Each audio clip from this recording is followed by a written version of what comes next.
যারা বর্তমানে দেখছেন এবং ভবিষ্যতে দেখবেন, এবং যারা বাংলাদেশে জন্মগ্রহণ করেছেন, দেশে আছেন, পৃথিবীর যেখানে আছেন না কেন, সকলের প্রতি সালাম, শ্রদ্ধা, ভালোবাসা। ব্রিটিশ আন্দোলন থেকে 71, 52, 71, 24শে জুলাই, আগস্ট 69-এর গণ অভ্যুত্থান, মুক্তিযুদ্ধ এবং দেশ, দেশের মানুষ, সমাজ ও রাষ্ট্রের জন্য যারা যুগে যুগে প্রাণ দিয়েছেন, সকলের প্রতি আমাদের তাদের মাগফিরাত, আত্মার মাগফিরাত কামনা করি। এবং যারা আমরা বর্তমানে আছি বাংলাদেশে, যারা বাংলাদেশি, এই যে আমার এখানে এক দাদা আছে, আমাদের পার্বত্য চট্টগ্রাম নিয়ে বহুত দিন ধরে ষড়যন্ত্র চলছে। আমরা বাংলাদেশ ছাত্র জনতা পার্টি, আমরা বিশ্বাস করি যারা এদেশে জন্মগ্রহণ করেছে তারা বাংলাদেশি। এখন ধর্ম, বর্ণ, জাতি, গোষ্ঠী, পেশা, শ্রেণী থাকবেই, এভাবেই সারা পৃথিবী চলছে। সুতরাং আমাদের বক্তব্য পরিষ্কার, যারা বাংলাদেশে জন্মগ্রহণ করবে তারা বাংলাদেশি। এখানে ক্ষমতা নয়, মমতা দিয়ে প্রত্যেকের কাজ করতে হবে। এবং নেতা নয় প্রতিনিধিত্ব করতে হবে। আমাদের একমাত্র নেতা বিশ্বনবী সাল্লাল্লাহু আলাইহি ওয়াসাল্লাম, যুগের প্রথম, শেষ এবং কিয়ামত পর্যন্ত একজনই নেতা, আমরা বাকি সবাই প্রতিনিধি। পরিষ্কার কথা, আমরা আজকে যে কজন ছেলেপেলে এখানে দেখছেন, আমরা যারা এখানে কথা বলছি, আজকে একটা বিশাল টেকনিক্যাল সমস্যার সমাধান করলাম। আমরা বলতে চাই সারা পৃথিবীতে বহু কর্মসংস্থানের ব্যবস্থা রয়েছে। আমাদের এই কোম্পানি থেকে প্রশিক্ষণ নিয়ে ইউরোপ, আমেরিকা, মিডল ইস্ট বহু দেশে মানুষ টেকনিক্যাল কাজ করছে। সেই জন্য নিজেদেরকে আমরা আমাদের এই দুই হাত, আমার জীবন ব্যবস্থাকে আমার নিজের কাছে, আমাদের প্রতিষ্ঠানের কাছে আমরা নিজেরা গর্ববোধ করি। আমাদের বক্তব্য পরিষ্কার, যারা এদেশে জন্মগ্রহণ করবে তারা বাংলাদেশি। আর মায়ের পেটে সন্তান আসার সাথে সাথে রাষ্ট্র নাগরিক সেবা নিয়ে চলে যাবে মায়ের কাছে। সন্তান প্রসব হওয়ার পর থেকে তার শৈশবকাল, কৈশোরকাল, তারপরে 18 বছরের পর পর্যন্ত আগে পিছিয়ে রাষ্ট্রীয় সকল সুবিধার মাধ্যমে একজন কৈশোরকে, একজন বাংলাদেশিকে সুনাগরিক হিসেবে গড়ে তুলবে। অতি দুঃখের ও পরিতাপের বিষয়, কয়েকদিন আগে ফেসবুকে দেখলাম 4-5 জন বন্ধু মিলে তারা চিন্তা করলো জেলখানা কি, জেলখানাটা কেমন, এটা দেখার জন্য একটা বাচ্চাকে হত্যা করলো। তার মানে এতগুলো বই, এতগুলো কলেজ, এতগুলো প্রাইমারি স্কুল, এত শিক্ষা প্রতিষ্ঠান, এত টিচার, একটা শিক্ষা মন্ত্রণালয় আছে, আমরা কি শিখালাম জাতিকে? এই সমাজ, এই পরিবেশ, এই রাষ্ট্র জাতিকে কি শেখালো? আমাদের শৈশব কৈশোরদের নষ্ট করে দিচ্ছি। আমাদের দাবি, রাষ্ট্র সেবা নিয়ে নাগরিকের কাছে আসবে। বর্তমান ও আগামীর বাংলাদেশকে বিশ্বের মানচিত্রে একটি মানবিক, কল্যাণময়, সমৃদ্ধশালী জাতি হিসাবে প্রতিষ্ঠিত করতেই হবে। আর এই দায়িত্বটা রাষ্ট্রকে নিতে হবে, কেননা রাষ্ট্র একা গঠন করতে পারে না। রাষ্ট্র গঠনের 5টি উপাদানের মধ্যে সর্বোত্তম হলো মানুষ। রাষ্ট্রীয়ভাবে পদ পদবীর ভিন্নতা থেকে মানুষ হিসাবে যেন আমরা মূল্যায়িত হতে পারি, এই দায়িত্বটা রাষ্ট্রকে নিতে হবে। পরিষ্কার কথা, এমনি আমরা বড়, সারা পৃথিবীর সবচেয়ে বড় বদ্বীপের মালিক আমরা, এই বাংলাদেশি মানুষজন। আমাদের চিন্তা, চেতনা, মতামত, গবেষণা, অভিজ্ঞতার ভিত্তিতে এই রাষ্ট্র যদি পরিচালনা না করতে পারেন তাহলে এর সমাধান হবে না। এতগুলো প্রাণ, এত রক্ত, সারা পৃথিবীতে একমাত্র বাঙালি জাতি মায়ের ভাষার জন্য জীবন দিয়েছে, আর একটা জাতি খুঁজে পাবেন না। সুতরাং যে জাতি মায়ের ভাষার জন্য জীবন দিতে পারে, যে জাতি তিতুমিরের বাঁশের কেল্লায় ব্রিটিশের বিরুদ্ধে লড়তে পারে, সেই জাতিকে থামিয়ে রাখার মতো কোনো শক্তি এই পৃথিবীর মাটিতে নাই। এটা ব্রিটিশ বুঝে গিয়েছিল। সুতরাং 24শে গণ অভ্যুত্থানে আগামীর বাংলাদেশের মানুষকে শিক্ষা দিয়ে গিয়েছে যে গণ অভ্যুত্থান পারমাণবিকের সূত্র ধরে ধরে চলে, একবার শুরু হলে চলতে থাকে, যেভাবে পারমাণবিক বিদ্যুৎ কেন্দ্র চলে, পরমাণু বোমা যেভাবে চলে।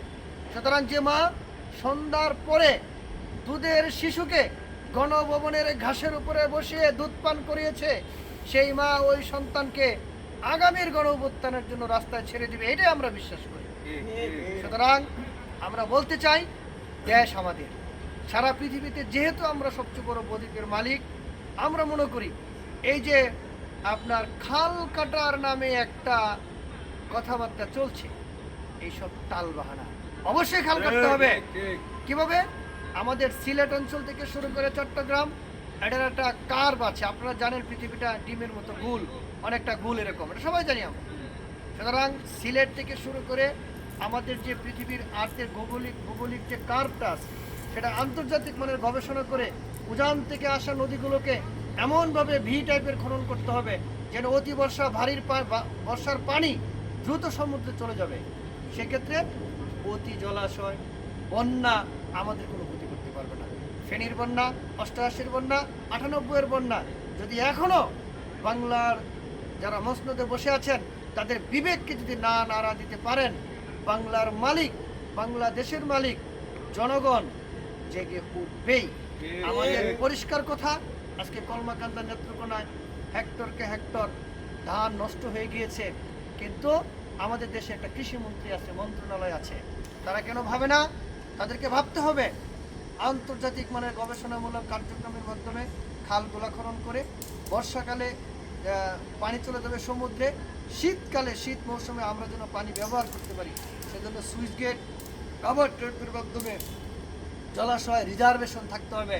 সারা পৃথিবীতে যারা আছেন এবং গিয়েছেন এবং যাদের অভিজ্ঞতা আছে, আপনারা জানেন প্রায় পৃথিবীর প্রত্যেকটা শহরের ভিতর দিয়ে নদী চলে গিয়েছে, নদী প্রবহমান রেখেছে। কিভাবে? প্রাকৃতিকভাবে নয়, অনেকাংশ শহরে তারা নিজেরা পরিকল্পিতভাবে নদী খনন করেছে শহরের ভিতর দিয়ে। এবং প্রায় প্রত্যেকটা ধরেন প্রায় 2-5 কিলোমিটার এরিয়ার মধ্যে পানির রিজার্ভেশন থাকতে হবে জলবায়ুর পরিবর্তনের জন্য, জৈব পরিবর্তনের জন্য। আপনি মানুষ ছাড়া যে অন্যান্য জীববৈচিত্র্য আছে তা কিন্তু আপনার সমাজেরই উপকার করতেছে। সুতরাং এই জলবায়ু পরিবর্তনেই জৈব প্রজন্মের জৈব সুবিধা, জৈবরা পরিবেশে সুন্দরভাবে ব্যালেন্স করতে পারে। সুতরাং আমরা বলতে চাই প্রত্যেকটা গ্রামকে রপ্তানিমুখী কৃষি শিল্পের মাধ্যমে সকলকে কাজে লাগাতে হবে। আন্তর্জাতিক ভাষা এবং আন্তর্জাতিক বাজারের চাহিদা মোতাবেক বাংলাদেশের কর্মক্ষম মানুষকে বিদেশি ভাষা ও প্রশিক্ষণের মাধ্যমে বিশ্ব বাজারের শ্রম বাজারে দখল করতে হবে। বিশ্বের শ্রম বাজারে বাংলাদেশের মানুষের দক্ষতা, তাদের চিন্তা চেতনা, জ্ঞান, অভিজ্ঞতা, ভাষা ও কর্মদক্ষতার মাধ্যমে বিশ্ববাজারের চাহিদা মোতাবেক বাংলাদেশ থেকে সাপোর্ট দিতে পারো। মনে করি 10 কোটি বাঙালিকে, 10 কোটি বাংলাদেশিকে সারা বিশ্বের মানবতার সেবার চাহিদার ভিত্তিতে প্রস্তুত করা সম্ভব। শুধু প্রয়োজন রাষ্ট্রীয় উদ্যোগ। আমরা বলতে চাই, এদেশে ভালো ভালো কথাগুলো স্বাধীনতার পর থেকে এ পর্যন্ত বলা হয়েছে, স্বাধীনতার আগেও বলা হয়েছে, বহু আগে, ব্রিটিশের আগেও বলা হয়েছে, ব্রিটিশের পরেও বলা হয়েছে। তাছাড়া এত পরিবর্তন হতো না। আমরা বলতে চাই 90-এর পরে যারা স্বাধীন, 90-এর পরের ইতিহাস দেখেন, আমাদের চেয়ে যারা পরে স্বাধীনতা পেয়েছে তারা বিশ্বের দরবারে আজকে মাথা উঁচু করে দাঁড়িয়েছে, কিন্তু আমাদের অবস্থান শেষ। একজন সিএনজি চালক সারা জীবন সিএনজি চালাচ্ছে, সরকারের কোনো মাথা ব্যথা নাই, রাষ্ট্রের কোনো মাথা ব্যথা নাই। আমার কথা হচ্ছে, রাষ্ট্র চলে আসবে একজন নাগরিকের কাছে, একজন চালার কাছে, একজন কৃষকের কাছে, একজন কর্মজীবী মানুষের কাছে। রাষ্ট্র এসে তার অভিজ্ঞতাকে কাজে লাগাবে এবং সে যেন আরও বড় কিছু করতে পারে। যেমন পৃথিবীর অন্যান্য দেশে ইউনিভার্সিটি থেকে, বিভিন্ন ফ্যাকাল্টি থেকে বের হয়ে ছাত্ররা সাথে সাথে উৎপাদনে চলে যায়, প্রশিক্ষণ নেওয়া হয় না। দুঃখের বিষয়, বিসিএস পাস করার পরেও আমাদের অফিসারদেরকে ইংরেজি শেখার জন্য বিদেশে পাঠাইতে হয়। এই দক্ষ রাখার মতো নয়, এগুলো তালবাহানা, এগুলো ছলনা। বাংলাদেশের মানুষ মেয়াদ উত্তীর্ণ করে খেয়ে আর ঘুমিয়ে থাকবে না। যারা ক্ষমতায় আছেন, আপনাদের ইতিহাস থেকে শিক্ষা নিতে হবে। কে প্রধানমন্ত্রী হবে তা আমাদের জানার দরকার নেই, কারা রাষ্ট্র চালাবে তা আমাদের জানারও প্রয়োজন নেই।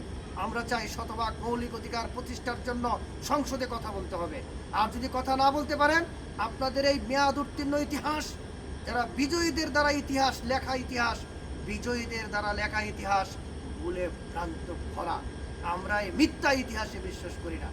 আজকের ভূগোলিক যুগ, আজকে মোবাইলের যুগ, আজকের যুগে প্রাগৈতিহাসিক যুগের ইতিহাসও মানুষ সত্য ঘটনা জেনে ফেলে। আজকে আর লম্বা করবো না, ঘটনাটা এই জন্যই আজকে বললাম যে আজকে আমরা একটা ব্যাপক টেকনিক্যাল সমস্যাকে সমাধান করলাম। বাংলাদেশে যত টেকনিক্যাল জিনিস প্রয়োজন তা এদেশের মানুষ উৎপাদন করতে পারবে, শুধু দরকার রাষ্ট্রীয় সুবিধা। ঠিক, আর ঠিক, দালালি ঠিক। বন্ধ করতে হবে। ঠিক, বাংলাদেশে একমাত্র দালালির কারণে এই দেশের মানুষ এই দেশটা শাসন করতে পারেনি। আমরা বলতে চাই, যারা পৃথিবীতে দাতা সংস্থা পরিণত হয়েছে তারা আমাদের চেয়ে গরিব ছিল। ইতালিতে একটা বিড়াল পাইলে 14টা ফ্যামিলি ভাগ করে খেত। আর আমরা আগে থেকে আমাদের খাদ্য বস্ত্র অন্যের কোনো অসুবিধা নেই, এটা প্রাকৃতিক। আমরা বলতে চাই, ধর্মের নামে যারা ধর্ম ব্যবসা করেন হুঁশিয়ার, সাবধান, ভালো হয়ে যান। কারণ হচ্ছে যখন বিংশ শতাব্দী বা আরো প্রাচ্যের যুগে খ্রিস্টপূর্বের জন্মের আগেও বাবা আদম আলাইহিস সালাম থেকেও পৃথিবীতে ইসলাম ধর্ম ছিল। ইসলাম ধর্ম মসজিদ তৈরি করা হয়েছে শুধু ফরজ নামাজ আদায় করার জন্য, অন্য কোনো কিছুর জন্য নয়। সুতরাং মুসলমানরা ফরজ পড়বে, কাজে বের হয়ে যাবে, চিন্তা চেতনার বিকাশ ঘটাতে সমাজে বের হয়ে যাবে। সুতরাং ধর্ম নিয়ে অসুস্থ রাজনীতি করা যাবে না। ধর্মের প্রতি সম্মান, যার যার ধর্ম শেষে পালন করবে, যার যার উৎসব শেষে পালন করবে। সমাজের নিরাপত্তা বজিয়ে রাখার দায়িত্ব সকলের। এইখানে রোজা পূজা এই সমস্ত আলতু ফালতু কথা বলে বাংলার মানুষকে আর গুলা পানিতে মাছ শিকার করতে দেওয়া যাবে না। আজকের বক্তব্য এখানে শেষ করতে যাচ্ছি। আজকের এবং আগামীর বাংলাকে মানবিক, সমৃদ্ধশালী, কল্যাণময় করতে বর্তমানে যারা বাংলাদেশে আছি আপনাদেরকে জেগে উঠতে হবে। জেগে উঠুন, একটু ঝাঁকি দেন মনটাকে, ঝাঁকি দিয়ে নিজেকে প্রশ্ন করুন, আপনি কে, আপনার পরিচয় কি, আপনি বাংলাদেশের মানুষ, আপনি বাংলাদেশের মালিক। এই প্রশ্নটা নিজেই করুন, নিজেকে উত্তরটা দেন যে আপনি কিন্তু বাংলাদেশের মালিক, আপনি কিন্তু বাংলাদেশি। পরিষ্কার ভাষা ভাই, একজন সাবেক সংসদ সদস্য প্রার্থী হিসাবে লক্ষ লক্ষ মানুষের মন বুক পড়ে দেখে আসলাম। হাতের সাথে হাত, বুকের সাথে বুক, চোখের সাথে চোখ লাগিয়ে মন পড়ে দেখে এসেছি। এই জুজুর ভয় আর আপনাদের রুখে দিতে পারবে না। এই মূলা জ্বলানো, এই উড়ান দেখানোর সময় শেষ হয়ে গিয়েছে। আজকে বিংশ শতাব্দীর যুগ, সারা পৃথিবী কোথায়, আমরা কোথায়? আমরা মনে করি আজকের শিশুকে আন্তর্জাতিক মানের প্রশিক্ষণের মাধ্যমে শিক্ষক নিয়োগ দেন, প্রত্যেকটা প্রাইমারি স্কুলের পাশে শিক্ষকদের অ্যাকোমোডেশনের ব্যবস্থা করেন, ল্যাব দেন, থাকা খাওয়ার ব্যবস্থা করেন। আগামী 40 বছরে দক্ষিণ এশিয়ার নেতৃত্ব বাংলাদেশ থেকে দিতে পারবে সেই মেধা, চিন্তা, চেতনা, শক্তি বাংলাদেশিদের আছে বলে আমরা বিশ্বাস করি। আজকে আর লম্বা করবো না, প্রকৃতপক্ষে সারা রাত বলতে পারবো, সারা দিন বলতে পারবো। কারণ হচ্ছে জীবন থেকে নেওয়া কথা বলি। পৃথিবীর 40টা দেশ ঘুরে এসেছি। বাঙালির মতো এত সহজে, বাংলাদেশিদের মতো এত সহজে বোঝার ক্ষমতা অন্য কোনো পৃথিবীর মানুষের নেই বলে আমি বিশ্বাস করি। সুতরাং আমাদের দেশের মানুষের সহজে আমরা টেকনিক্যাল জিনিস বুঝতে পারি, যে কোনো জিনিস বুঝতে পারি। প্রত্যেকটা গ্রামকে রপ্তানিমুখী কৃষি শিল্প বাস্তবায়ন করুন। সারা বিশ্বে খাদ্যের চাহিদা রয়েছে, যেভাবে রয়েছে কাপড়ের। আমরা বলতে চাই, যারা টেকনিক্যাল কাজ করবে, ইঞ্জিনিয়ার, বিভিন্ন ট্রেডে থাকবে, তাদেরও চাহিদা রয়েছে। প্রত্যেকটা গ্রামকে রপ্তানিমুখী কৃষি প্রকল্প করে সারা প্রান্তিক অঞ্চল থেকে শহর পর্যন্ত, বন্দর পর্যন্ত আন্তর্জাতিক মানের উচ্চ গতিসম্পন্ন রেললাইনের ব্যবস্থা করুন। আপনাদের কিছু করতে হবে না। আগামী 40 বছরে বাংলা হয়ে যাবে সারা পৃথিবীর মধ্যে সমৃদ্ধশালী এবং নিরাপদ, কল্যাণময় রাষ্ট্র। ধন্যবাদ সকলকে। আসসালামু আলাইকুম। বেঁচে থাকলে আবার দেখা হবে। ধন্যবাদ।